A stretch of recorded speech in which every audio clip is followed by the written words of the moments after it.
Donc sur cet écran, vous voyez en haut à gauche, donc dans la vidéo précédente, donc j'ai cliqué sur 2019 pour changer d'année. Maintenant, je vais revenir je vais revenir à mon année 2019 à la place de 2020. Donc je clique sur 2020 qui se trouve en haut à droite de ce petit affichage là en fait. En haut à gauche, pardon. Et là, je déroule un petit peu avec mon doigt, puis j'appuie avec mon doigt sur 2019.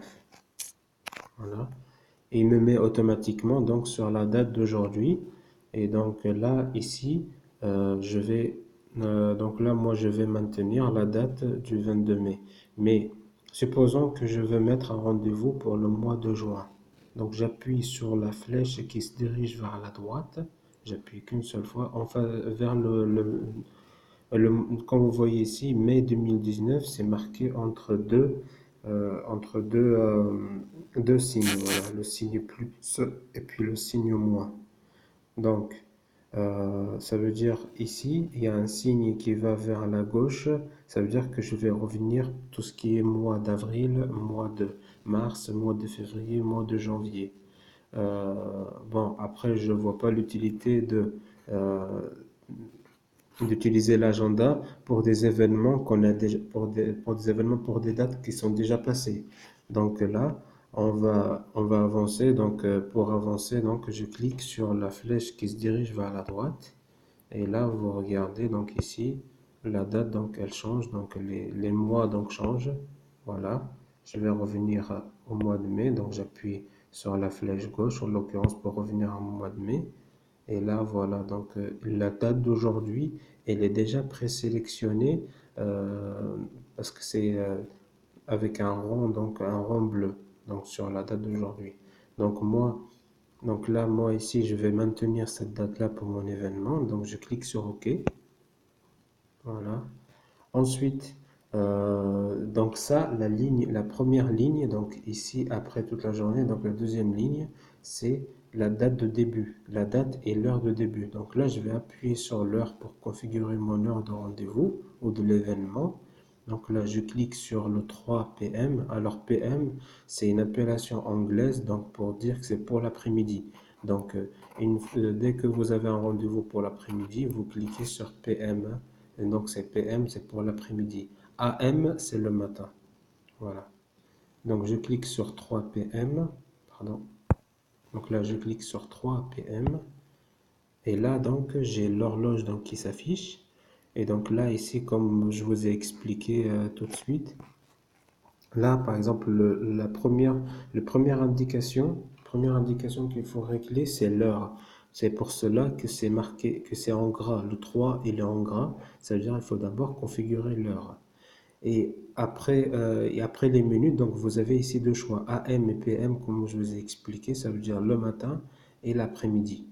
Donc, euh, moi ici, donc je vais sélectionner, donc moi, c'est mon rendez-vous, donc c'est plutôt l'après-midi. Donc, je vais sélectionner d'abord l'heure et puis, donc c'est à 3 heures, donc 3 heures, voilà, et puis je vais mettre PM, voilà. Ensuite, je suis invité aussitôt qu'on a réglé l'heure, on est invité à saisir les minutes. Donc là, pour les minutes, moi pour le coup, je vais mettre 3h30. Donc j'appuie sur 30. Voilà. Donc on appuie donc justement sur la minute. Puis là, donc on voit afficher 3h03 2.30 PM en l'occurrence, parce que PM qui est en gras, ça veut dire que mon rendez-vous, il est configuré pour 3h30 de l'après-midi. Le 22 mai, 3h30 de l'après-midi. Donc, une fois que mon heure est déjà réglée, je clique sur OK. Voilà. Ensuite, donc maintenant, je vais régler mon heure de fin. Parce que là, le rendez-vous pour le coup, moi, ça dure que pour aujourd'hui en fait. Ça dure que pour aujourd'hui, c'est-à-dire c'est délimité dans le temps, dans la date et dans l'heure aussi. Donc c'est aujourd'hui, c'est entre 3h30 et 8h et 18h30. Imaginons par exemple que pour planifier par exemple vous vos vacances ou bien vos disponibilités et puis et donc vous serez donc donc pour les partager aussi avec toutes les personnes qui vous contactent, donc que ce soit de vos collègues de travail ou autres. Donc il faut que vous mettiez donc justement vos disponibilités. Donc on peut aussi, par exemple, sélectionner maintenant une autre date. C'est-à-dire là, dans la troisième ligne, qui est mercredi aussi 22 mai, mais 4h30 p.m., si je clique dessus, donc ça c'est ma date et mon heure de fin. Donc imaginons qu'elle est différente de la date d'aujourd'hui, c'est-à-dire je sélectionne 24. Ça veut dire quoi ici? Donc là, si je clique sur OK, je valide le 24 mai. Ça veut dire ici, on aura un affichage qu'à partir de mercredi à 3h30, voilà, le 22 mai à 3h30 jusqu'au vendredi 24 mai 2019 à 4h30, donc ça se finit ce rendez-vous-là. Donc, je vais être en atelier informatique ou bien en congé ou bien indisponible. Voilà.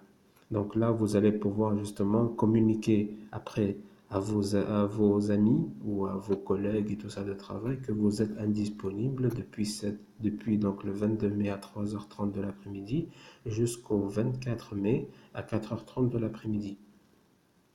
Donc, voilà, ça sert justement pour lorsque vous posez vos congés, donc vous mettiez par exemple, vous programmez vos congés donc avec votre société par exemple, et aussi vous pouvez aussi les programmer donc sur cette application-là, en fait le Google Agenda, ça permet d'informer les autres que vous êtes indisponible pendant ce temps-là. Donc là, moi, en l'occurrence, donc il s'agit d'un atelier informatique. Donc je vais sélectionner, donc je vais resélectionner ma date de fin pour la mettre à la date d'aujourd'hui, donc le 22 mai. Voilà, je clique sur OK. Et puis pour l'heure, en l'occurrence, donc j'ai l'information que mes ateliers informatiques se terminent à 6h30. Donc je clique sur 6h30, je clique sur l'heure 4h30 pour la modifier en 6h30. Donc là, j'appuie sur 6. Donc là, l'indicateur de le 4, il est en gras, ça veut dire c'est l'heure. Il faut que je modifie l'heure. Donc là, je clique sur 6 heures, sur 6. Voilà. Aussitôt que j'ai configuré l'heure, je suis invité à sélectionner la minute. Donc moi, je vais terminer à 6h30 minutes. Donc je sélectionne 30 minutes. Donc là, il est déjà sélectionné en l'occurrence. Imaginons que je veux mettre 6h05. Et ben je clique sur 5. Si je veux mettre 6 heures, je clique sur 6 heures. Voilà. Donc moi, en l'occurrence ici, je clique sur 30. Voilà. Et une fois que la minute est déjà configurée, je clique sur OK.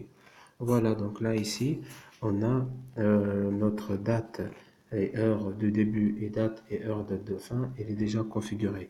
C'est important pour vos rendez-vous de demander, c'est important pour vos rendez-vous de demander l'heure de fin. Parce que, imaginons que vous avez un rendez-vous tout de suite après, par exemple, dans un autre endroit. Il faut que vous sachiez que le rendez-vous, le premier rendez-vous que vous avez, est-ce que ça vous suffit le temps lorsqu'il sera fini de vous rendre au prochain rendez-vous? Donc, il y a bien cette contrainte-là. Donc, n'hésitez pas lorsque vous avez des rendez-vous, que ce soit administratif ou chez le médecin, vous dites ça se termine à peu près à quelle heure pour justement voilà, voir si vous pouvez planifier d'autres rendez-vous ce jour-là, donc ou pas. Voilà. Donc ensuite, donc, il y a la case plus d'options, mais ça en fait on verra donc dans la prochaine vidéo, donc on va mettre plus d'options. Donc là maintenant on va plus mettre le lieu, donc on clique sur ajouter un lieu, donc là c'est pour ajouter le lieu de notre rendez-vous. Donc je clique sur ajouter un lieu, et là donc on est invité à saisir l'adresse de notre rendez-vous ou de notre événement. Donc moi ici en l'occurrence, je vais saisir l'adresse de la maison des projets en fait parce que c'est là que je fais mes ateliers informatiques. Donc je saisis 11 rue. Donc là, au fur et à mesure de ma saisie, l'agenda en fait, il me propose des adresses. Il me propose des adresses. Donc moi je continue ma saisie encore. Rue du tout. Voilà. Donc là, quand je regarde la liste, il y a déjà une configuration. Et donc là, il est déjà répertorié donc l'adresse que je veux sélectionner. Donc moi, c'est 11 rue du Montou, Messieurs. Voilà, on clique dessus. Je clique dessus. Puis là, on voit donc l'affichage de l'itinéraire, donc enfin pas de l'itinéraire, mais du plan. Le plan en fait, le plan de notre adresse là. Donc il nous permet en fait de situer à peu près l'endroit où est-ce qu'il se trouve exactement en fait. Donc là, il nous montre carrément le quartier en fait où se situe le lieu du rendez-vous. Cette, cette, euh, donc là, cette option-là, elle est très très indispensable parce que, euh, par exemple, que lorsque vous êtes dans une voiture et que, par exemple, vous ne savez pas vous rendre dans ce lieu-là, le fait d'avoir mis l'adresse dans votre agenda, vous allez en fait sur votre agenda, puis vous cliquez en fait sur votre rendez-vous, vous cliquez sur la carte et il va vous ouvrir automatiquement Google Maps en fait pour justement configurer donc l'itinéraire depuis chez vous jusqu'à ce lieu de rendez-vous là. Donc il va vous montrer le chemin et en même temps il va vous guider par la voie justement et par l'image tout en roulant avec la voiture comment se rendre à ce lieu-là. Donc voilà. Donc c'est tout pour cette vidéo. Donc les prochaines options, donc là on voit que c'est pas encore fini, mais le prochaine vidéo donc va traiter des autres options que l'on peut mettre dans l'agenda. Merci beaucoup de votre attention et à très bientôt. Au revoir.